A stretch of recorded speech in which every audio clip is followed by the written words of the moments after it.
मेरा नाम दिव्या है। लोग कहते हैं कि इंसान की किस्मत ऊपर वाला लिखता है, पर कभी-कभी मुझे लगता है कि ऊपर वाले ने मेरी किस्मत अच्छी नहीं लिखी।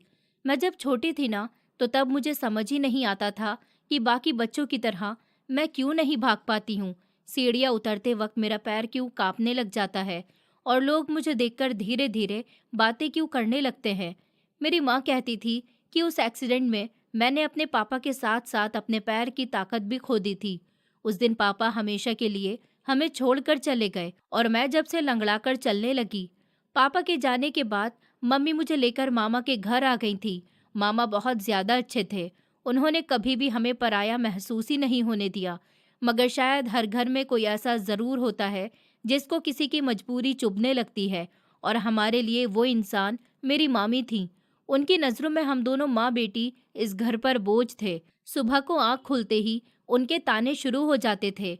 अरे ये लड़की इतनी बड़ी हो गई है, पर इसकी चाल तो देखो, पता नहीं कब तक ये दोनों माँ बेटियां बैठकर खाएंगी।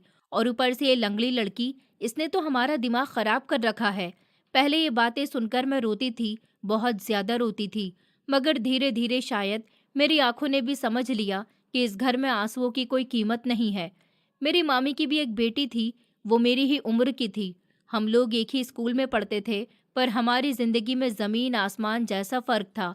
जहाँ पर मायरा के लिए हर त्योहार पर नए कपड़े लाए जाते थे, वहीं मेरे हिस्से में उसके पुराने सूट आते। जहाँ उसके गिर जाने पर पूरा घर घबरा जाता और परेशान हो जाता था, वहीं मेरे दर्द पर लोग कहते कि अरे इसकी तो आदत है, हर वक्त का यही ड्रामा है। कभी कभी रात को मैं चुपके से अपनी टेढ़ी टांग को हाथ लगाकर बस एक ही सवाल खुद से पूछती कि अगर मैं ऐसी नहीं होती तो क्या मेरी मामी मुझे थोड़ा सा प्यार करती। पर उस सवाल का जवाब शायद ऊपर वाला भी नहीं देना चाहता था। उस दिन भी बाकी दिनों की तरह ही मेरी सुबह मामी की तेज आवाज से हुई थी। दिव्या, इतनी देर तक सोती रहेगी तू? अब आटा भी गूंदना है और मेरी बेटी मायरा का टिफिन भी पैक करना है। उनकी आवाज पर मैं एक झटके से उठ गई। पैर नीचे रखते ही हमेशा की तरह हल्का सा दर्द हुआ, पर अब उस दर्द की आदत पड़ गई थी। मैंने जल्दी से अपना दुपट्टा ठीक किया और किचन में चली गई। मेरी मम्मी पहले से ही वहां पर खड़ी हुई थी, चुपचाप सब्जी काट रही थी। उनके चेहरे पर वही थकन थी जो पिछले कई सालों से मैं हर सुबह उनके चेहरे पर देखती थी। उन्होंने धीरे से मेरी तरफ देखा। आराम से चल बेटी, गिरना मत। इस पर मैं बस हल्का सा मुस्कुरा दी, क्योंकि हम दोनों ही जानते थे इस घर में गिरने की इजाजत सिर्फ शरीर को थी, हमारे दिल को नहीं। फिर मैंने आटा गूंथना शुरू कर दिया। तभी मायरा फोन हाथ में लिए हुए किचन में आई। मम्मी, आज मुझे स्कूल जल्दी जाना है, टीचर ने मुझे जल्दी बुलाया है। मामी तुरंत उसके पास चली गई। अच्छा ठीक है बेटा, तू बैठ, मैं तेरे लिए नाश्ता बनवाती हूँ। फिर उन्होंने मेरी तरफ घूर कर देखा। और तू जल्दी हाथ चला, हर काम में बस सुस्ती भरी हुई है। और मैंने बिना कुछ कहे सर झुका दिया। मायरा ने मुझे ऊपर से लेकर नीचे तक देखा और होठ दबाकर हंसने लगी। मम्मी, इसको बोलो स्कूल नहीं जाया करे। जब सब इसको मेरे आसपास खड़े हुए देखते हैं ना, तो मेरा भी मजाक बन जाता है। उसकी बात सुनकर मेरे हाथ एक पल को रुक गए। मम्मी ने तुरंत से मायरा को देखा। शायद उनको बुरा लगा था, मगर वो कुछ बोली नहीं, क्योंकि इस घर में उनकी आवाज उतनी ही दब गई थी जितनी उनकी जिंदगी पर। मामी इस बात पर जरूर बोल पड़ी, गलत क्या कहा उसने? आधा समय तो इसको चलने में ही लग जाता है। मेरे अंदर कुछ चुप सा गया, पर मैंने फिर भी खुद को संभाल लिया और कहा कि स्कूल जाना मुझे अच्छा लगता है। वहां पर भी लोग बातें करते हैं, मेरा मजाक उड़ाते हैं, पर फिर भी वो घर से काफी बेहतर था, क्योंकि वहां कम से कम कुछ घंटे के लिए मुझे ऐसा तो लगता था कि मेरी जिंदगी सिर्फ तानों तक ही नहीं घूमती। मैं टिफिन पैक कर ही रही थी कि अचानक से मेरा पैर हल्का सा मुड़ गया और स्टील का डब्बा हाथ से छूटकर नीचे गिर गया। आवाज होते ही मामी गुस्से से आई, एक काम भी ढंग से नहीं होता है तुमसे? मैं तुरंत नीचे झुककर डब्बा उठाने लगी। सॉरी मामी, मुझसे गलती से गिर गया। अभी मेरी बात पूरी भी नहीं हुई थी कि उन्होंने मेरे हाथ से डब्बा झटक कर छीन लिया। गलती? तेरी तो पूरी जिंदगी ही गलती है। किचन में अचानक सन्नाटा छा गया। मम्मी का चेहरा भी उतर गया था और मायरा चुप खड़ी हुई अपना फोन चला रही थी, जैसे ये सब उसके लिए बिल्कुल आम बात हो। और मैं बस नीचे फर्श को देखती रह गई, क्योंकि कुछ बातें इंसान के कानों से नहीं बल्कि सीधे दिल में जाकर लगती हैं। मेरा दिल बहुत ज्यादा रो रहा था, पर मैं किससे क्या कहती। वक्त धीरे धीरे बीतता चला गया। देखते ही देखते मैं और मायरा दोनों बड़े हो गए। अब हम स्कूल नहीं कॉलेज जाते थे। मायरा पहले से भी ज्यादा खूबसूरत हो गई थी। मामी हर किसी के सामने उसकी तारीफ किया करती थी। कभी उसके लंबे बालों की बात करती, तो कभी उसके रंग की, तो कभी उसके नखरों की, और फिर हमेशा की तरह उनकी नज़र आखिर में मेरे ऊपर आकर रुक जाती। एक मेरी बेटी है और एक ये है। उनकी आधी बात भी पूरी कहानी कह जाती थी, जैसे उन्होंने ना कहकर भी हर बात कह दी हो। मैं अब पहले से थोड़ा बेहतर तो चलने लगी थी, मगर मेरी टांग का फर्क साफ दिखाई देता था। चलते वक्त हल्का लंगड़ापन आज भी था, और शायद वही मेरी पहचान बन चुका था। मामी को मेरी हर मौजूदगी चुभती थी, खास तौर पर तब जब घर में कोई मेहमान आ जाता। वो हमेशा कोशिश करती कि मैं लोगों के सामने बेइज्जत हूँ। कभी किचन में मुझे भेज देती, कभी मेहमानों के सामने मुझे बिना वजह डांटती। एक दिन उनके कोई रिश्तेदार घर पर आई हुई थी। मैं चाय देकर वापस मुड़ ही रही थी कि तभी उन्होंने धीरे से पूछा, अरे ये लड़की कौन है? तो मामी ने उनको हल्की पर चुभती हुई आवाज़ में जवाब दिया कि मेरी ननंद की बेटी है। बचपन में एक्सीडेंट हो गया था ना, तो तभी से ये ऐसी ही है। मैं बस चुपचाप वहाँ से चली गई, पर पीछे से आते ही उनकी आवाज़ साफ सुनाई देने लगी।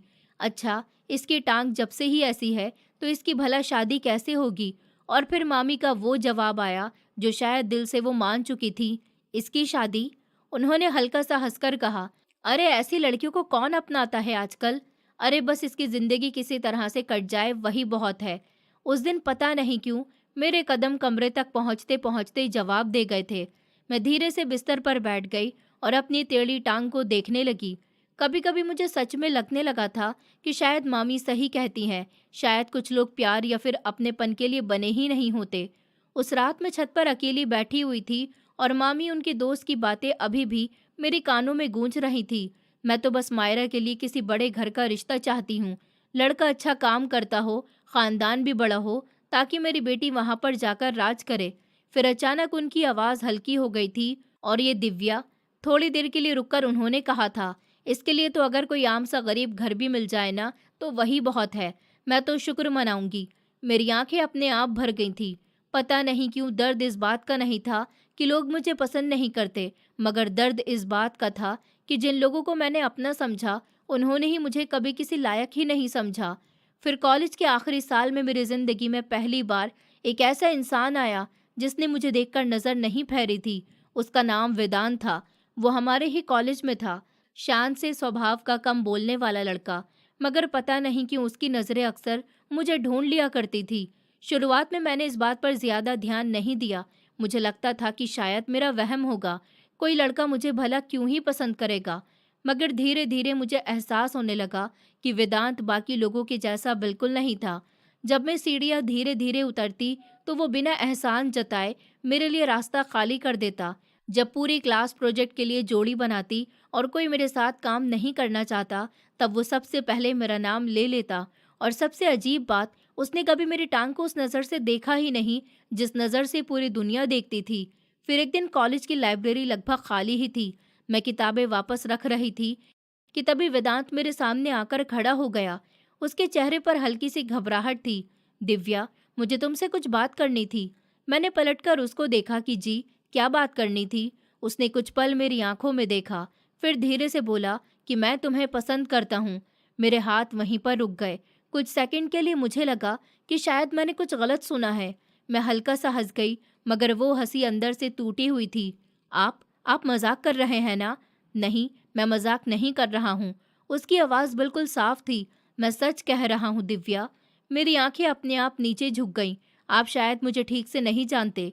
वो एकदम से बोला कि मैं सब कुछ जानता हूँ। इतना जानता हूँ कि तुम बाकी सबसे अलग हो। मैंने पहली बार थोड़ा सख्त होकर उसकी तरफ देखा। हाँ, अलग तो हूँ, तभी तो पूरी दुनिया मुझे देखकर बातें करती है और मेरा मजाक बनाती है। इस पर वेदांत थोड़ी देर चुप हो गया, फिर धीरे से बोला, अगर तुम्हारी टांग में थोड़ी परेशानी है, तो उससे तुम कम तो नहीं हो जाती हो दिव्या। तुम किसी से भी कम नहीं हो। मेरी आंखें भरने लगी, शायद इसीलिए क्योंकि पहली बार किसी ने मेरी कमी को मेरी पहचान नहीं बनाया था। मैंने खुद को संभालते हुए कहा कि आप मेरी बात नहीं समझेंगे, और मैं आपके लायक तो बिल्कुल भी नहीं हूँ, और ये फैसला तुम अकेले कैसे कर सकती हो दिव्या? उसने बहुत शांत आवाज में मुझसे पूछा। मैं कुछ नहीं बोली। फिर वो आगे कहने लगा, तुम्हें लगता है तुम मुझे खुश नहीं रख पाओगी, पर कभी ये सोचा है कि शायद मेरी खुशी ही तुम हो? मेरे पास उसके सवाल का कोई भी जवाब नहीं था। मैंने बस धीरे से कहा कि कल को आपको अपने फैसले पर पछतावा होगा, जब लोग हम दोनों को साथ में देखेंगे और हमारा मजाक बनाएंगे, तो जब आपको शर्मिंदगी महसूस होगी। फिर उसने साफ शब्दों में मुझसे कहा, एक दिन मैं तुम्हारे घर रिश्ता जरूर लेकर आऊंगा। मैं घबरा गई। नहीं, आप ऐसा मत कीजिए। उसने पूछा, क्यों? क्योंकि मेरी दुनिया बहुत अलग है वेदांत, और वहां पर लोग दिल नहीं देखते हैं। उसने कहा, मुझे दुनिया से फर्क नहीं पड़ता, मगर तुम्हारी मर्जी के बिना मैं कोई भी कदम नहीं उठाऊंगा। जब तक तुम्हारी मर्जी नहीं होगी, मैं कुछ नहीं करूंगा। उसकी यही बात मेरे दिल को सबसे ज्यादा छू गई। पहली बार कोई इंसान मुझे पाने की जिद नहीं, मुझे समझने की कोशिश कर रहा था। उस दिन के बाद से मेरी और वेदांत की बातें कुछ बढ़ने लगी थी, मगर हमारे बीच आज भी एक दूरी थी जो शायद मैंने खुद ही बना रखी थी। मैं उससे हंसकर बात तो कर लेती थी, पर दिल के अंदर कहीं न कहीं डर अभी भी बैठा हुआ था। मुझे हमेशा ऐसा लगता था कि ये सब ज्यादा दिन नहीं चलेगा, एक दिन वो भी बाकी लोगों की तरह बदल जाएगा। मगर वेदांत हर बार मेरी सोच को गलत साबित कर देता। एक शाम कॉलेज के बाहर हल्की बारिश हो रही थी। मैं छत के नीचे खड़ी हुई ऑटो का इंतजार कर रही थी कि तभी वेदांत मेरे पास आया। उसने धीरे से पूछा कि अब भी तुम्हें मेरे ऊपर भरोसा नहीं है क्या? मैं चुप रही तो वो हल्का सा मुस्कुरा दिया। दिव्या, मैं इंतजार करते करते थक नहीं रहा हूँ, पर मैं चाहता हूँ कि तुम डरना छोड़ दो। मैं तुम्हें अपना बनाना चाहता हूँ। मेरी आंखें पता नहीं क्यों भर आईं। मैंने पहली बार बिना नजरें झुकाए उसकी तरफ देखा। अगर आपके घर वालों को मैं पसंद नहीं आई तो, वो बोला, तो मैं उन्हें समझाऊंगा। और अगर उनको मेरी ये कमी, उसने तुरंत मुझे बीच में ही रोक दिया। तुम्हारे बारे में सबसे खूबसूरत बात तुम्हारा दिल है, और मेरे घर वाले दिल देखना जानते हैं। कुछ पल तक मेरे होंठ कांपने लगे। फिर पता नहीं कैसे मैंने बहुत धीरे से उससे कह दिया, अगर आपको इतना यकीन है तो आप रिश्ता भेज सकते हैं। वेदांत की आंखों में उस पल जो खुशी आई थी, वो मैंने पहले कभी नहीं देखी थी। उसने बस इतना कहा कि अब देखना, तो मैं खुद पर भी भरोसा हो जाएगा। फिर एक हफ्ते के बाद इतवार का दिन था। घर में सुबह से ही हलचल थी, क्योंकि मामा के किसी जानने वाले के आने की बात हो रही थी। मैं अपने कमरे में ही थी जब अचानक बाहर गाड़ियों के रुकने की आवाज आई, और मायरा खिड़की से झांकते हुए देखने लगी। मम्मी, बाहर कितनी बड़ी गाड़ी आई है ना? मामी भी तुरंत बाहर चली गई। कुछ सेकंड के लिए उनकी आवाज पूरे घर में गूंज गई, पर मैंने ज्यादा ध्यान नहीं दिया। मुझे लगा कि शायद मामा के कोई खास मेहमान आए होंगे। और फिर मम्मी जल्दी से मेरे कमरे में आई। उनके चेहरे पर अजीब सी घबराहट थी। दिव्या बेटी, सुनो तो। हाँ माँ, क्या हुआ? मैंने उनसे पूछा तो वो घबराते हुए बोली, बेटा, वो लोग तेरे लिए रिश्ता लेकर आए हैं। मेरे हाथ सुन पड़ गए। दिल इतनी तेज धड़कने लगा कि जैसे बाहर ही आ जाएगा। मैं धीरे कदमों से चलते हुए बाहर आई, और जैसे ही मेरी नज़र सामने बैठे हुए वेदांत के ऊपर और उसके परिवार पर पड़ी, तो मेरी सांसें अटक गई थी। वेदांत ने बस हल्का सा मुझे देखा, और उसकी आंखों में वही भरोसा मुझे अभी भी साफ दिख रहा था। मगर दूसरी तरफ मामी का चेहरा देखने लायक था। शुरुआत में तो उनको लगा कि शायद रिश्ता मेरी बेटी मायरा के लिए आया है। वो खुशी से चमक रही थी। पर जैसे ही वेदांत की माँ ने मुस्कुराकर कहा कि हमें आपकी भांजी दिव्या बहुत पसंद है, तो मामी के चेहरे का रंग ही उतर गया। उन्होंने तुरंत मेरी तरफ देखा, फिर वेदांत के परिवार की तरफ। शायद उनको यकीन ही नहीं हो रहा था कि इतना बड़ा घराना, इतने अमीर और अच्छे लोग मेरे लिए रिश्ता लेकर आए हैं। और मायरा भी हैरान बैठी हुई थी, क्योंकि पहली बार इस घर में किसी ने मुझे देखकर इज्जत से बात की थी। वेदांत के पापा बहुत सुलझे हुए इंसान लग रहे थे। उन्होंने साफ कहा कि हमें आपकी बेटी बहुत ज़्यादा पसंद है, और बाकी चीज़ हमारे लिए मायने नहीं रखती है। मामी के चेहरे पर ज़बरदस्ती की मुस्कान दिखाई दी, पर उनकी आंखों में जलन साफ दिखाई दे रही थी। उनको शायद अंदर ही अंदर यही लग रहा था कि मेरी बेटी से ज़्यादा खूबसूरत और ज़्यादा परफेक्ट लड़की पूरे इलाके में नहीं होगी। फिर इस दिव्या के लिए इतना अच्छा रिश्ता कैसे आ गया? उस दिन पहली बार मुझे महसूस हुआ कि शायद ऊपर वाला देर ज़रूर करता है, पर किसी को हमेशा झुकाकर नहीं रखता। फिर वेदांत और उसके परिवार के जाने के बाद भी घर में जैसे उनकी मौजूदगी अभी भी बाकी थी। बैठक में अभी भी उनकी लाई हुई मिठाइयों की खुशबू फैली हुई थी, मगर सबसे ज़्यादा कुछ और भी फैला हुआ था। वो था मामी के चेहरे पर छुपा हुआ गुस्सा। वो ज़बरदस्ती ही मुस्कुरा रही थी, पर उनकी आंखों में जलन साफ दिख रही थी। मामा तो बहुत खुश थे। उन्होंने कई बार कहा कि इतने अच्छे लोग आजकल कहाँ मिलते हैं। मम्मी की आंखें भी खुशी से भरी हुई थी। शायद पापा के जाने के बाद पहली बार उनको लगा था कि मेरी जिंदगी भी आम लड़कियों की जैसी हो सकती है। मैं खुद अभी तक यकीन नहीं कर पा रही थी।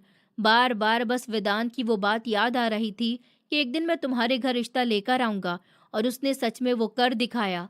उसकी बातें सिर्फ बातें नहीं थी, बल्कि उसने जो कहा उसने वो करके भी दिखाया। शाम को जब माँ कमरे में आई तो उन्होंने बहुत प्यार से मुझसे पूछा कि बेटी, तुम्हें वो रिश्ता मंजूर है ना? तो मेरी नज़र अपने आप झुक गई। मैं बस हल्का सा मुस्कुरा दी। मम्मी तुरंत बोली कि हमें भी ये रिश्ता मंजूर है। उनकी आवाज़ में सुकून था, जैसे सालों की चिंता आज थोड़ी सी हल्की हुई हो। फिर तय हुआ कि कॉलेज ख़त्म होते ही मेरी और वेदांत की शादी कर दी जाएगी। सब कुछ इतना अच्छा हो रहा था कि मुझे डर लगने लगा, क्योंकि मैंने ज़िंदगी में खुशियाँ हमेशा थोड़े टाइम के लिए ही देखी थी। पर उस रात घर के दूसरे कमरे में कोई और ही तूफान चल रहा था। मामी कमरे में बेचैनी से इधर उधर घूम रही थी, और मायरा चुपचाप बिस्तर पर बैठी हुई थी। मम्मी, आपको इतना फर्क क्यों पड़ रहा है? उस दिव्या का अगर रिश्ता हो रहा है तो हो जाए ना, हमें इससे क्या? मामी अचानक गुस्से में बोली, फर्क नहीं पड़ेगा। कैसी बातें कर रही है मायरा? उन्होंने तेज आवाज में कहा। इतना बड़ा घर, इतनी दौलत, इतना अच्छा लड़का, और वो भी उस दिव्या के लिए। तो मायरा चुप हो गई। मामी के चेहरे पर जलन हद से ज्यादा थी। मैंने अपनी बेटी को हमेशा सबसे अच्छा दिया। अच्छी एजुकेशन, अच्छी सूरत, अच्छी एजुकेशन, अच्छी सहूलत, हर चीज़ सबसे अच्छी। पर फिर भी आज तक ऐसा रिश्ता नहीं आया। पर उस लंगड़ी लड़की के लिए लोग खुद चलकर घर आ गए। उन्होंने गुस्से में मेज पर रखा हुआ गिलास जोर से फेंक दिया। कुछ तो गड़बड़ है। पर लड़का तो अच्छा लग रहा था ना? मामी तुरंत उसकी तरफ पलट गई। बस यही तो मुझे समझ नहीं आ रहा, आखिर उसने दिव्या में ऐसा क्या देखा? उनकी आंखों में अब सिर्फ जलन नहीं थी, बल्कि डर भी था। उनको शायद पहली बार लग रहा था कि जिस लड़की को उन्होंने हमेशा नीचे दिखाया, कहीं वही लड़की उनकी अपनी बेटी से भी ज्यादा खुश नहीं हो जाए। और यही बात उनको अंदर ही अंदर खाए जा रही थी। कुछ देर के बाद वो अचानक शांत हो गई। फिर बहुत धीमी आवाज में बोली कि नहीं, ऐसा नहीं हो सकता। मायरा ने उनकी तरफ देखा। मामी की आंखों में अजीब सा इरादा उतर आया। उसकी शादी उस घर में नहीं होगी। कमरे में सन्नाटा छा गया। तो मायरा घबराकर बोली, मम्मी, आप क्या करने वाली हैं? मामी ने सीधे जवाब नहीं दिया। उन्होंने बस खिड़की से बाहर देखा, जहां मेरे कमरे की हल्की सी रोशनी दिख रही थी। और फिर उनके होठों पर धीमी सी मुस्कान छा गई। ऐसी मुस्कान जो किसी आने वाले तूफान की शुरुआत सी लग रही थी। फिर हमारे कॉलेज का आखिरी महीना चल रहा था। हर तरफ बस फेयरवेल प्रोजेक्ट्स और आखिरी दिनों की बातें हो रही थी।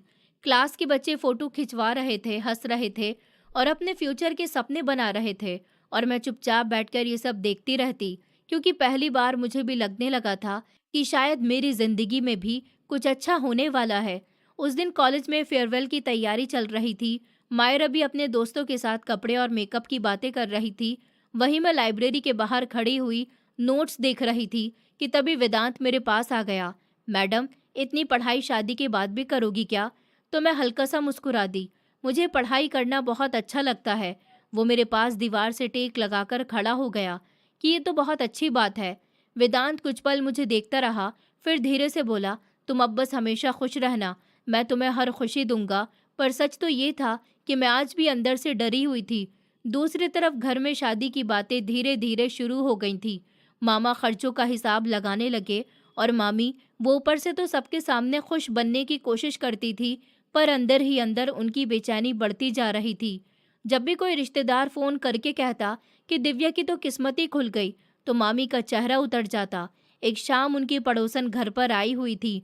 वो हंसते हुए बोली, बहन, बड़ी किस्मत वाली है दिव्या तो। आजकल ऐसे घर कहाँ मिलते हैं लड़कियों को?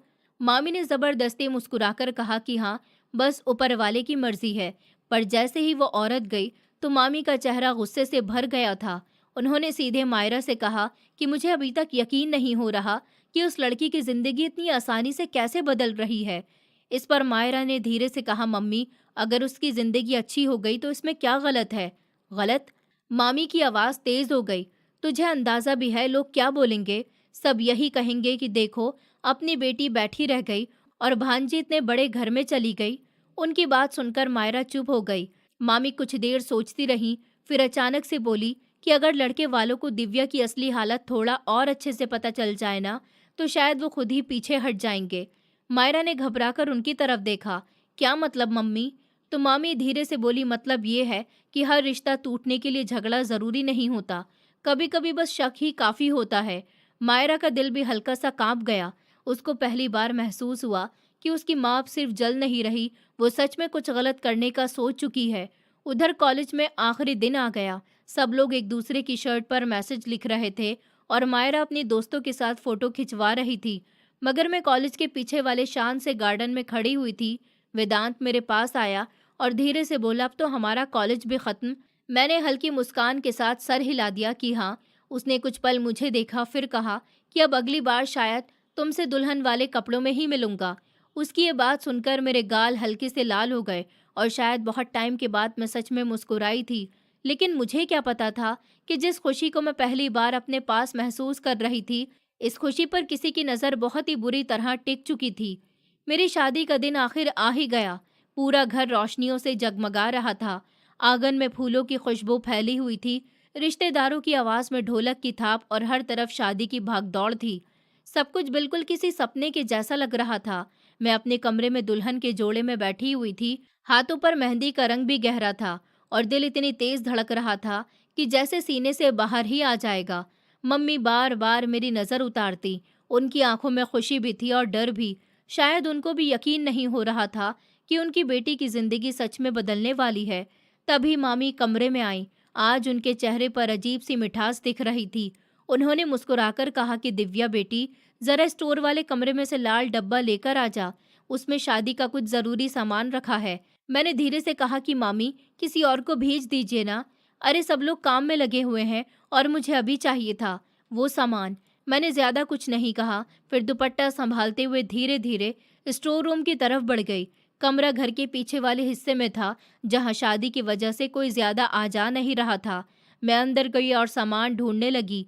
मामी, कौन सा डिब्बा था वो? मैंने आवाज लगाई, पर बाहर से कोई जवाब नहीं आया। मैं दरवाजे की तरफ मुड़ ही रही थी कि तभी बाहर से कुंडी बंद होने की आवाज आ गई। मेरे कदम वहीं पर रुक गए। मामी, मामी, दरवाजा खोलो। मैंने जल्दी से दरवाजा खोलने की कोशिश की, पर दरवाजा बाहर से बंद हो गया था। मेरा दिल घबराहट से कांपने लगा। मामी, दरवाजा खोलिए ना, ये आपने क्या किया? मैंने जोर जोर से दरवाजा पीटना शुरू कर दिया। मामी प्लीज दरवाजा खोल दीजिए। पर बाहर सिर्फ सन्नाटा था। धीरे धीरे मुझे समझ आने लगा कि ये सब जानबूझकर किया गया है। मेरी आंखों से आंसू निकलने लगे। मैं लगातार दरवाजा पीटती रही, चिल्लाती रही, चीखती रही, पर शादी के शोर में मेरी आवाज किसी तक पहुंच ही नहीं रही थी। दूसरी तरफ बारात भी आ गई। वेदांत घोड़ी से उतर गया था।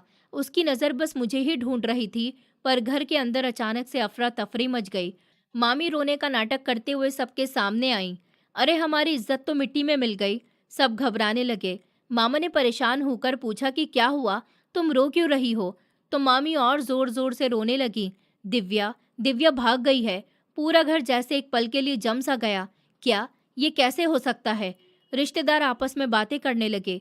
किसी को भी यकीन नहीं हो रहा था कि ऐसा हो सकता है। मम्मी का चेहरा सफेद पड़ गया। नहीं, मेरी बेटी ऐसा नहीं कर सकती। पर मामी लगातार नाटक करती रहीं। वो उसके कमरे में भी नहीं है, पता नहीं किसके साथ भाग गई। वो वेदांत की आंखों में भी गुस्सा उतर आया। उसको एक सेकंड के लिए भी इस बात पर भरोसा नहीं हुआ था, क्योंकि वो मुझे जानता था, बहुत ज्यादा अच्छे से जानता था। पर तभी मामी अचानक उसकी मम्मी पापा के सामने हाथ जोड़कर खड़ी हो गई। हमारी एक बेटी ने आज हमें बर्बाद कर दिया। उन्होंने रोते हुए मायरा का हाथ पकड़ लिया। अगर आप चाहें तो हमारी दूसरी बेटी अभी भी तैयार है, शादी हो जाएगी तो दोनों परिवारों की इज्जत बच जाएगी। और मायरा हैरान खड़ी हुई सब देख रही थी।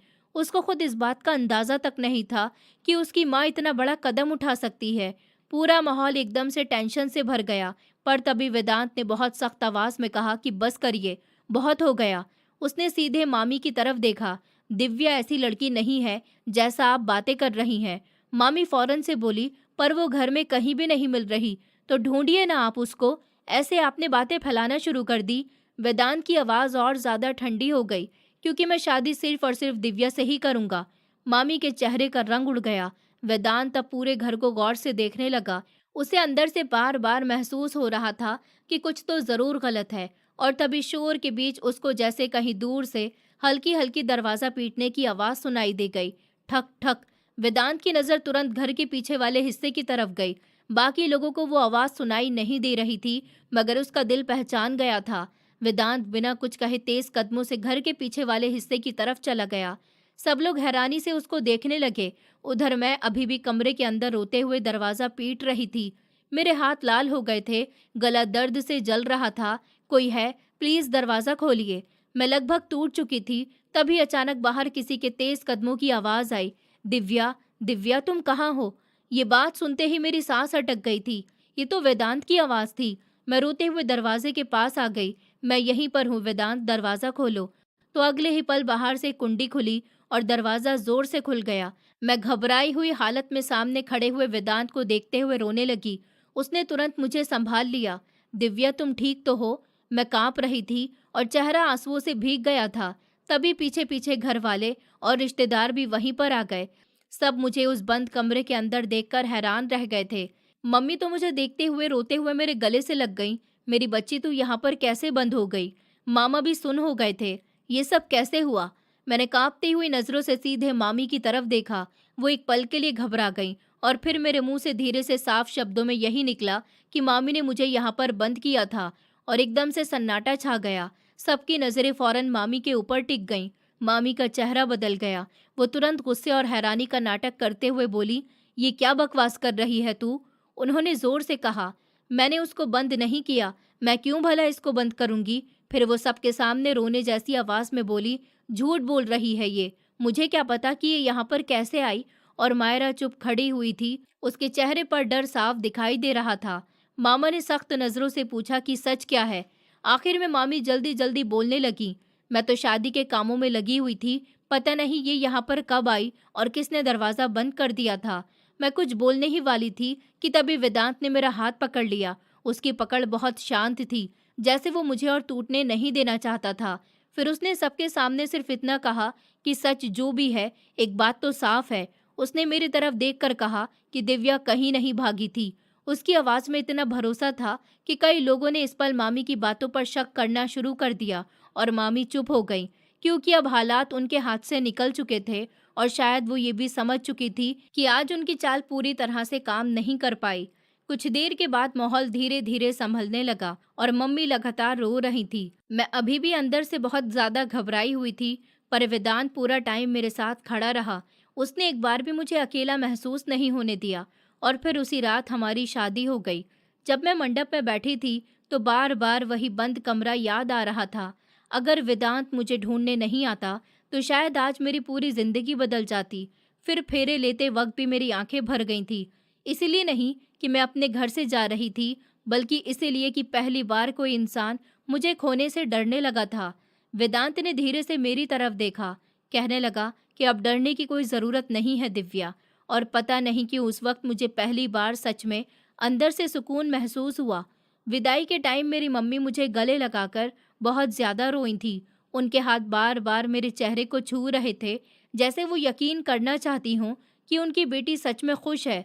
मैं खुद भी रो रही थी, पर मेरे अंदर कहीं एक अजीब सा सुकून भी था, क्योंकि इतने सालों बाद पहली बार मुझे ऐसा लग रहा था कि शायद अब मुझे हर रोज़ किसी के ताने सुनकर नहीं जीना पड़ेगा। जब मैं कार में बैठी तो मेरी नज़र एक बार फिर से घर की तरफ गई। दरवाजे के पास मामी खड़ी हुई थी। चेहरे पर ज़बरदस्ती की मुस्कान थी, पर उनकी आंखों में हार साफ दिखाई दे रही थी।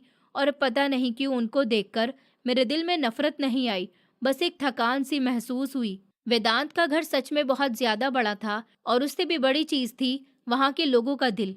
घर पहुँचते ही उसकी माँ ने मेरा वेलकम इतने प्यार से किया कि मैं कुछ वक्त के लिए समझ ही नहीं पाई कि मैं कैसे एक्सप्रेशन दूं। उन्होंने मेरी आरती उतारी और मुस्कुराकर कहा कि अब ये घर तुम्हारा है बेटी, तुम्हारा। ये शब्द सुनकर मेरी आंखें अपने आप ही भर गई थी, क्योंकि मैंने जिंदगी में हमेशा खुद को किसी न किसी पर बोझ ही महसूस किया था। पहली रात में कमरे में बहुत चुप थी। शादी की थकान से ज्यादा मेरे अंदर पुराने डर भरे हुए थे। मुझे बार बार ऐसा ही लग रहा था कि कहीं ये सब सपना तो नहीं है। वेदांत ने शायद मेरे चेहरे पर सब कुछ पढ़ लिया। वो धीरे से मेरे सामने बैठ गया। इतना डर क्यों रही हो? मैंने नजरें झुका ली। वो कुछ पल मुझे देखता रहा, फिर बोला कि दिव्या, तुम्हें अब हर बात पर सफाई देने की जरूरत नहीं है। मैं धीरे से बोली, अगर आप मुझे नहीं ढूंढते तो शायद कुछ नहीं। उसने मेरी बात बीच में ही रोक दी। मैं तुम्हें कभी भी अकेला नहीं छोड़ सकता।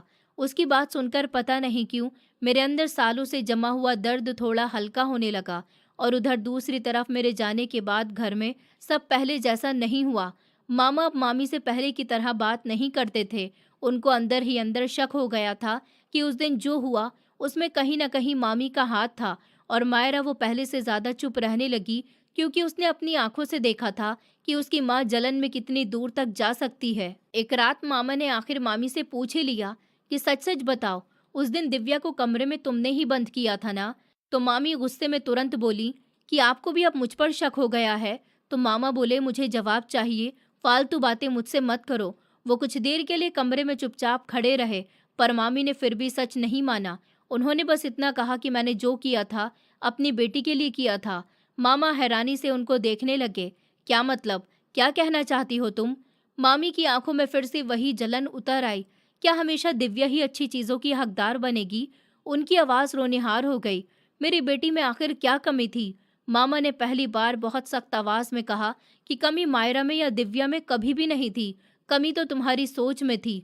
मामी चुप हो गईं और शायद पहली बार उनको अपने ही घर में हार महसूस हुई थी। मेरी शादी के बाद मेरी जिंदगी धीरे धीरे बदलने लगी। अब सुबह आँख खुलते ही किसी के ताने नहीं सुनाई देते थे। कोई मुझे बोझ नहीं कहता, कोई मेरी चाल पर हंसता भी नहीं था। और शायद यही चीज़ मुझे सबसे ज़्यादा अजीब लगती, क्योंकि इंसान दर्द का आदी हो जाए ना, तो फिर सुकून भी उसको डराने लगता है। वेदांत हर छोटी बात का ख्याल रखता, और अगर मेरे पैर में दर्द होता तो वो फौरन से मुझे दवाई खिलाता, मगर उसने कभी मुझे कम महसूस नहीं होने दिया। धीरे धीरे मैं भी खुलने लगी और मुस्कुराने लगी, और अब मैं खुद को किसी की जिंदगी की खुशी भी महसूस करने लगी। पर जिंदगी ये शायद इतनी आसानी से मुझे खुश रहने देने वाली नहीं थी। शादी को लगभग 3 महीने हो गए थे। एक शाम में वेदांत ऑफिस से घर पर लौटा तो उसका चेहरा थोड़ा परेशान दिख रहा था। मैंने पूछा कि क्या हुआ, सब ठीक तो है? उसने हल्का सा मुस्कुराकर कहा कि हाँ, बस काम थोड़ा ज्यादा है। पर उसकी आंखें कुछ और ही कह रही थी। अगले कुछ दिन मैंने नोटिस किया कि वो अक्सर फोन पर धीमी आवाज में बात करता है। कभी रात को बालकनी में जाकर देर तक किसी से बात करता रहता, मगर मैंने ज्यादा ध्यान नहीं दिया। मुझे लगा शायद बिजनेस का कोई इशू होगा। पर फिर एक दिन मैं उसकी अलमारी में कोई फाइल ढूंढ रही थी कि तभी एक फोटो नीचे गिर गई। मैंने झुककर उस फोटो को उठाया और अगले ही पल मेरा दिल जैसे रुक गया। फोटो में वेदांत एक लड़की के साथ खड़ा हुआ था, बहुत ज्यादा करीब, इतना करीब कि जितना सिर्फ अपने लोग खड़े होते हैं। वो लड़की बहुत ही खूबसूरत थी, और सबसे ज्यादा सोचने वाली बात ये थी कि वो बिल्कुल परफेक्ट थी। उसकी चाल, उसका चेहरा, उसकी मुस्कान, सब कुछ। मेरे हाथ कांपने लगे, मेरी सांसें उलझने लगी। दिमाग में अचानक मामी की बातें गूंज गईं। ऐसी लड़कियों को कौन अपनाता है? एक दिन जरूर पछतावा होगा। मैंने खुद को समझाने की कोशिश की, पर दिल डर चुका था। उस रात वेदांत घर पर आया तो मैंने नॉर्मल रहने की कोशिश की, पर शायद वो समझ गया था कि कुछ तो बदला है। क्या हुआ दिव्या? उसने पूछा तो मैंने फौरन कहा कि कुछ नहीं, पर मेरी आंखें झूठ नहीं बोल पा रही थी। वो मेरे पास आकर बैठ गया। दिव्या बताओ, क्या बात है? कुछ सेकंड तक मैं चुप रही, फिर धीरे से वो फोटो उसकी तरफ बढ़ा दिया।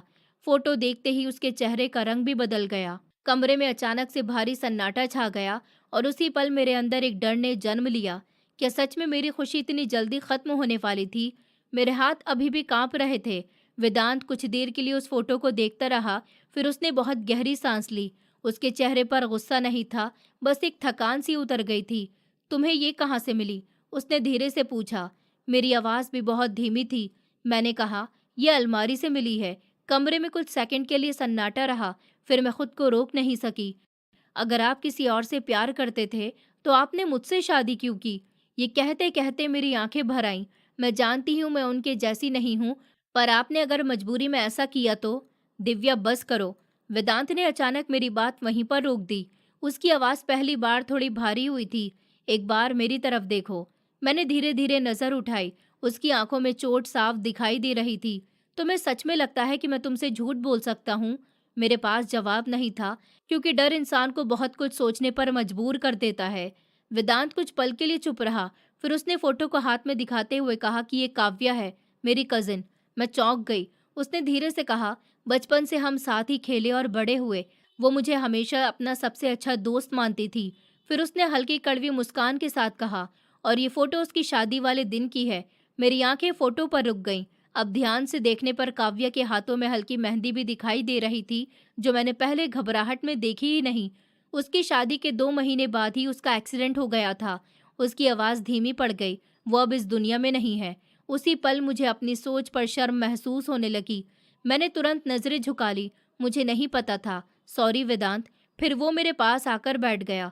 कोई बात नहीं, उसने शांत आवाज़ में कहा। पर तुम्हें इतना डर क्यों लगा दिव्या? मेरी आंखों से आंसू गिर गए। मैंने टूटी हुई आवाज़ में कहा, क्योंकि मुझे हमेशा यही लगा कि एक दिन आपको एहसास होगा कि आप मुझसे बेहतर किसी को डिजर्व करते हैं। वेदांत कुछ देर तक मुझे देखता रहा। फिर उसने धीरे से मेरा हाथ अपने हाथों में ले लिया। दिव्या, उसकी आवाज़ बहुत ज्यादा नरम थी। जिस दिन मैं पहली बार तुम्हें मिला था ना, उसी दिन समझ गया था कि मुझे कैसी लड़की चाहिए। मेरी आंखें फिर भी भर आईं। वो हल्का सा मुस्कुराया। और अगर मुझे सिर्फ खूबसूरती या सिर्फ परफेक्ट लड़की चाहिए होती तो मैं दुनिया में किसी से भी शादी कर सकता था। फिर उसने बहुत धीरे से कहा, मगर मुझे तुम चाहिए थी। उस वक्त पता नहीं क्यों मेरे अंदर सालों से जमा हुआ वो डर धीरे धीरे पिघलने लगा। मैं रोते हुए उसके कंधे से लग गई। सॉरी वेदांत, मुझे माफ़ कर दो। मैंने तुम्हें गलत समझा। उसने हल्का सा मुस्कुरा दिया। अब एक बात हमेशा याद रखना दिव्या। मैंने उसकी तरफ देखा। तुम मेरी मजबूरी नहीं हो, बल्कि तुम मेरी पसंद हो। और शायद उस वक्त मुझे सच में यकीन हुआ था कि कोई इंसान मुझे मेरी कमियों के साथ भी पूरे दिल से चाह सकता है। मैं अभी भी वेदांत के पास ही बैठी हुई थी। आंखें रोने की वजह से लाल हो गई थी और सूज भी गई थी। दिल तो हल्का हुआ था, पर एक सवाल अभी भी अंदर कहीं अटका हुआ था। मैंने हिम्मत करके धीरे से उससे पूछा, तो आप रात को बालकनी में किससे बातें करते हैं? वेदांत ने मेरी तरफ देखा। उसको समझ आ गया था कि मेरे मन में क्या चल रहा है। मैंने नज़र झुकाते हुए कहा, मुझे लगा शायद आप किसी लड़की से बातें करते हैं, इसलिए मुझसे छुप कर जाते थे। मेरी आवाज़ में शर्म भी साफ दिख रही थी। मुझे माफ़ कर दीजिए, मैंने बहुत गलत सोच लिया। कुछ पल तक वेदांत चुप रहा। फिर वो धीरे से उठा और अलमारी से एक फाइल निकाली। उसको मेरे सामने रख दिया। मैंने हैरानी से उसकी तरफ देखा। उसने उस फाइल को खोलते हुए कहा, मैं तुमसे कुछ छुपाना नहीं चाहता था, बस सही समय का इंतज़ार कर रहा था। फाइल के अंदर अस्पताल की कुछ रिपोर्ट्स थी। मेरा दिल कांपने लगा। ये क्या है वेदांत? वेदांत ने हल्की आवाज़ में कहा कि ये तुम्हारे इलाज की फाइल है। मैं एकदम चुप हो गई। उसने आगे कहा, मैं पिछले कई दिनों से अलग अलग डॉक्टर से बात कर रहा था। मेरी सांसें जैसे रुक गईं। क्यों? फिर वो हल्का सा मुस्कुराया। क्योंकि मैं देखना चाहता हूँ कि तुम्हारे पैर का इलाज कितना बेहतर हो सकता है। मेरी आंखें फैल गईं। पर आपने मुझे बताया क्यों नहीं इस बारे में? वो बोले, क्योंकि मैं तुम्हें झूठी उम्मीद नहीं देना चाहता था। उसने बहुत शांत आवाज़ में कहा, जब तक मुझे पूरा यकीन नहीं हो जाएगा कि इलाज पॉसिबल है, मैं तुम्हें अधूरी बात नहीं बताना चाहता था। मेरी आंखों से फिर से आंसू निकल गए। और इस वक्त मुझे याद आया कि वो देर तक फ़ोन पर धीरे धीरे बात करना, बालकनी में जाकर घंटों किसी से बात करना, बार बार अस्पताल की मेल देखना। मैं जिसको धोखा समझ रही थी, वो इंसान चुपचाप मेरी ज़िंदगी आसान करने की कोशिश कर रहा था। फिर मैं रोते हुए बोली, और मैं आपके बारे में कितना गलत सोच रही थी। वेदांत तुरंत मेरे पास आकर बैठ गया। दिव्या, उसने मेरा चेहरा ऊपर किया। पति पत्नी के बीच में गलत फहमियाँ होना गलत नहीं है। फिर उसने हल्की मुस्कान के साथ कहा, गलत तब होता है जब लोग पूछना छोड़ देते हैं। मैं रोते रोते हंस गई। तो क्या सच में मेरा इलाज हो सकता है? वेदांत की आंखों में चमक आ गई। पूरी तरह से ठीक होने का वादा तो नहीं करूंगा, उसने धीरे से कहा, पर इतना ज़रूर चाहता हूँ कि तुम्हें ज़िंदगी भर दर्द के साथ ना चलना पड़े।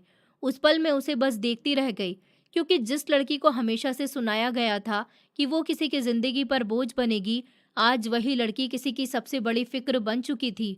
मैंने धीरे से उसका हाथ पकड़ लिया। और अब मुझे खुद से ज़्यादा आप पर भरोसा है वेदांत। और इस बार वेदांत की आंखों में भी हल्की नमी उतर आई थी। वेदांत ने मेरे लिए जिस डॉक्टर से बात की थी, उस शहर के बहुत अच्छे डॉक्टर थे। पहली बार जब मैं अस्पताल गई तो मेरे दिल में उम्मीद से ज़्यादा डर भी था, क्योंकि बचपन से मैंने बस एक ही बात सुनी थी, अब ये कभी भी ठीक नहीं हो सकती है। इसीलिए इलाज शब्द भी मुझे सपने जैसा ही लग रहा था। डॉक्टर ने मेरी सारी रिपोर्ट्स, चलने का तरीका, पुराने एक्सरे देखे। फिर वो काफ़ी देर के बाद बोले कि दिक्कत तो पुरानी ज़रूर है, पर पूरी तरह इलाज नहीं है। मेरी सांसें जैसे वहीं अटक गईं। मैंने तुरंत वेदांत की तरफ देखा। उसकी आंखों में वही उम्मीद दिख रही थी जो शायद वो इतने दिनों से छुपाकर बैठा हुआ था। डॉक्टर ने समझाया कि इलाज लंबा होगा, सर्जरी भी करनी पड़ेगी, फिर महीनों की थेरेपी होगी, पर अगर सब ठीक रहा तो मैं पहले से काफ़ी बेहतर चल पाऊंगी। उस रात में बहुत देर तक सो नहीं पाई। बार बार यही सोचती रही कि क्या सच में मेरी ज़िंदगी बदल सकती है, और हर बार मेरे मन में यही चेहरा आता। वेदांत का चेहरा, क्योंकि अगर वो हार मान लेता तो शायद मैं कभी भी उम्मीद करना ही नहीं सीख पाती। उसके बाद मेरा इलाज होना शुरू हो गया। सर्जरी का दिन मेरे लिए बहुत ज़्यादा मुश्किल था। मैं अंदर से कांप रही थी और डर रही थी। और ऑपरेशन थिएटर में ले जाते वक्त वेदांत ने मेरा हाथ पकड़कर बस इतना कहा, अब तक तुमने अकेला दर्द सहा है, अब आगे का हर दर्द हम दोनों आधा ही बांटेंगे। मेरी आंखें भर गईं। ऑपरेशन कई घंटे तक चला और जब डॉक्टर बाहर आए तो उनके चेहरे की मुस्कान देखकर ही वेदांत समझ गया कि सब ठीक हो गया। उसके बाद महीनों तक थेरेपी चली। शुरुआत में दर्द बहुत ज़्यादा होता था। कई बार मैं रो भी जाती और हार तक मान लेती, पर वेदांत हर बार मुझे संभाल लेता। बस थोड़ा और, तुम कर लोगी, मैं तुम्हारे साथ हूं ना दिव्या, तुम्हें घबराने की ज़रूरत नहीं है। धीरे धीरे मैं बदलने लगी। जो लड़की पहले हर कदम पर लड़खड़ा जाती थी, अब वो बिना सहारे कुछ देर चलने लगी। और जिस दिन डॉक्टर ने मुस्कुराकर कहा कि आप बिना दिक्कत के चल सकती हैं, उस दिन मैं खुद को रोक ही नहीं पाई। मैं रोते हुए सीधे वेदांत से लिपट गई, क्योंकि उस इंसान ने सिर्फ मेरा इलाज ही नहीं करवाया, उसने सालों से टूटा हुआ मेरा कॉन्फिडेंस भी वापस लौटा दिया था। उधर दूसरी तरफ समय के साथ मामी की जिंदगी वैसी नहीं रही जैसे वो चाहती थी। मायरा के लिए रिश्ते तो आए, पर हर बार किसी न किसी वजह से बात टूट जाती। कभी लड़के वालों को उनका व्यवहार पसंद नहीं आता, तो कभी दहेज की बातें सामने आ जाती, वरना तो खुद रिश्ते में आखिरी समय पर मना हो जाता। धीरे धीरे पूरे रिश्तेदारों में मामी की चालाकियों की बातें फैलने लगी, पर लोग अब उनसे थोड़ा बचकर रहने लगे। और सबसे ज़्यादा उनको तब झटका लगा जब एक रिश्ता सिर्फ इसलिए टूट गया क्योंकि लड़के वालों ने साफ कह दिया, जो औरत अपनी भांजी को बर्बाद करना चाहती थी, उसकी बेटी हमारा घर क्या आबाद करेगी। उस दिन पहली बार मामी पूरी रात रोईं। शायद ऊपर वाला उनको वही महसूस करवा रहा था जो सालों तक मुझे महसूस करवाती रही थी। करीब 1 साल के बाद मैं पहली बार मायके गई। दरवाजे तक पहुंचते हुए मेरे कदम खुद मुझे अजीब से लग रहे थे, क्योंकि अब मैं पहले की तरह पूरी तरह लंगड़ाकर नहीं चल रही थी। हल्का फर्क जरूर था, पर अब मेरे कदमों में डर नहीं था। दरवाज़ा खोलते ही सामने मामी खड़ी हुई दिखाई दी। उन्होंने जैसे ही मुझे देखा, वो कुछ सेकंड तक बस मुझे देखती ही रह गईं। उनकी आंखों में हैरानी मुझे साफ दिखाई दे रही थी। दिव्या, तुम? फिर मैं हल्का सा मुस्कुराई। उसी वक्त माँ भी बाहर आ गईं। वो भी मुझे देखकर चौंक गईं। शायद उन्हें यकीन नहीं हो रहा था कि वही लड़की जिसको हमेशा कमज़ोर समझते थे, आज इतनी बदली हुई उनके सामने खड़ी है। मम्मी तो मुझे देखते ही रोते हुए गले से लग गईं, पर मामी वो चुप खड़ी हुई थी। बहुत देर तक ऐसे ही खड़ी रहीं। फिर अचानक उनकी आंखों से आंसू भर आए। उन्होंने कांपती हुई आवाज़ में कहा, दिव्या, हमने तेरे साथ बहुत गलत किया। मैं शांत खड़ी हुई थी। फिर वो रोते हुए बोली, पता नहीं तेरे लिए क्या क्या सोचते रहे, तुझे बोझ समझते रहे, और ऊपर वाला हर बार हमें आईना दिखाता रहा। मेरी आंखें भी झुक गई थी। मामी ने पहली बार मेरे सामने हाथ जोड़ दिए। अगर हो सके तो हमें माफ़ कर देना। मैंने उनकी तरफ देखा और पता नहीं क्यों उस वक्त मेरे दिल में गुस्सा नहीं था, क्योंकि ज़िंदगी ने मुझे एक बात सिखा दी थी, कुछ लोगों को सज़ा इंसान नहीं उनके अपने कर्म देते हैं। उस दिन घर का माहौल बहुत अलग था। वही दीवारें, वही आंगन, वही लोग थे, पर पता नहीं क्यों सब कुछ बदल गया था। शायद इसीलिए क्योंकि इस बार मैं उस घर में टूटी हुई लड़की बनकर नहीं, खुद को पहचान चुकी लड़की बनकर पहुंची थी। मामी बार बार मुझे देख रही थी। उनकी आंखों में पछतावा साफ दिखाई दे रहा था। मामी ने कहा कि तुझे पता है दिव्या, जब तू छोटी थी ना, तब मुझे हमेशा डर लगता था। मैंने उनकी तरफ देखा। वो हल्का सा रोने लगी। डर ये था कि कहीं लोग मेरी बेटी से ज्यादा तुझे प्यार नहीं करने लगे, क्योंकि तेरे अंदर वो अच्छाई थी जो हम में कभी नहीं थी। मायरा भी चुपचाप खड़ी हुई सब कुछ सुन रही थी। उसने धीरे से मेरे पास आकर कहा, मैंने कभी आपको रोका नहीं। जब मम्मी आपके साथ गलत करती थी, शायद मैं उतनी ही गलत थी। मैं कुछ देर उनको देखती रही, फिर बहुत शांत आवाज में कहा कि गलती हर इंसान से होती है, पर हर कोई उसको मानता नहीं है। मामी की आंखों से आंसू गिरने लगे। उस दिन पता नहीं क्यों कितने सालों का बोझ हल्का हो गया। शाम को जब मैं वापस जाने लगी तो मम्मी ने मेरा चेहरा दोनों हाथों में पकड़ लिया। उनकी आंखों में गर्व था। आज तेरे पापा होते ना तो वो बहुत खुश होते। मेरी आंखें भर गईं। मैंने आसमान की तरफ देखा। दिल में पहली बार कोई शिकायत नहीं थी, क्योंकि जिंदगी ने मुझसे बहुत कुछ छीना जरूर था, पर आखिर में मुझे वो लोग दिए जिन्होंने मुझे मेरी कमियों के साथ अपनाया। मैं कार में बैठी तो वेदांत मुस्कुराकर बोला, अब कैसा लग रहा है मेरी दिव्या को? मैंने खिड़की से बाहर देखते हुए हल्की मुस्कान के साथ कहा, पहले मुझे लगता था कि मेरी किस्मत किसी ने गुस्से में लिखी है। वेदांत मेरी तरफ देखकर मेरी बात ध्यान से सुनने लगा। मैंने उसकी तरफ देखकर कहा, पर शायद ऊपर वाला बस मेरी कहानी का अच्छा हिस्सा थोड़ी देर से लिख रहा था। वेदांत मुस्कुरा दिया। उसने धीरे से मेरा हाथ पकड़ लिया और इस बार मैंने अपना हाथ छोड़ा नहीं, क्योंकि अब मुझे डर नहीं था कि कोई मुझे मेरी कमियों की वजह से छोड़ देगा। अब मुझे यकीन हो गया था कि सच्चा प्यार इंसान की चाल नहीं, उसका दिल देखता है। और शायद यही मेरी कहानी की सबसे खूबसूरत बात थी। दोस्तों, उम्मीद करती हूँ आपको हमारी कहानी पसंद आई होगी। कहानी पसंद आई है तो वीडियो को लाइक करें, चैनल पर नए हैं तो चैनल को सब्सक्राइब करें और हाँ, नोटिफिकेशन बेल को ज़रूर दबाएं ताकि अगली अपडेट सबसे पहले आपको मिले।